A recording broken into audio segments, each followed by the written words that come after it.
2 Kings 16. In the 17th year of Pekah, the son of Remaliah, Ahaz, the son of Jotham, king of Judah, began to reign. Ahaz was 20 years old when he began to reign, and he reigned 16 years in Jerusalem. And he did not do what was right in the eyes of the Lord his God, as his father David had done, but he walked in the way of the kings of Israel.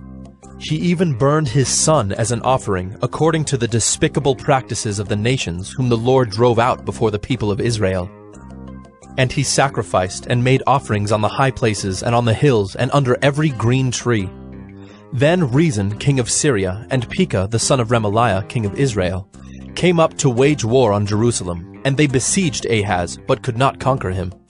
At that time Rezin, the king of Syria, recovered Elath for Syria, and drove the men of Judah from Elath, and the Edomites came to Elath, where they dwell to this day. So Ahaz sent messengers to Tiglath-Pileser, king of Assyria, saying, I am your servant and your son. Come up and rescue me from the hand of the king of Syria, and from the hand of the king of Israel, who are attacking me. Ahaz also took the silver and gold that was found in the house of the Lord, and in the treasures of the king's house, and sent a present to the king of Assyria. And the king of Assyria listened to him. The king of Assyria marched up against Damascus and took it, carrying its people captive to Kir, and he killed Rezin. When King Ahaz went to Damascus to meet Tiglath-Pileser, king of Assyria, he saw the altar that was at Damascus. And King Ahaz sent to Uriah the priest a model of the altar and its pattern, exact in all its details. And Uriah the priest built the altar, in accordance with all that King Ahaz had sent from Damascus. So Uriah the priest made it, before King Ahaz arrived from Damascus. And when the king came from Damascus, the king viewed the altar. Then the king drew near to the altar, and went up on it, and burned his burnt offering and his grain offering, and poured his drink offering, and threw the blood of his peace offerings on the altar.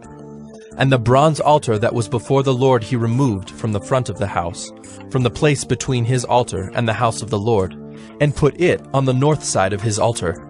And King Ahaz commanded Uriah the priest, saying, On the great altar burn the morning burnt offering, and the evening grain offering, and the king's burnt offering and his grain offering, with the burnt offering of all the people of the land, and their grain offering and their drink offering.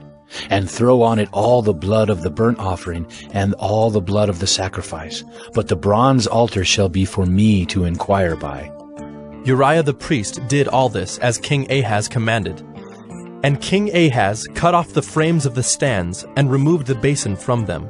And he took down the sea from off the bronze oxen that were under it, and put it on a stone pedestal. And the covered way for the Sabbath that had been built inside the house, and the outer entrance for the king, he caused to go around the house of the Lord, because of the king of Assyria. Now the rest of the acts of Ahaz that he did, are they not written in the book of the Chronicles of the kings of Judah? And Ahaz slept with his fathers, and was buried with his fathers in the city of David. And Hezekiah his son reigned in his place.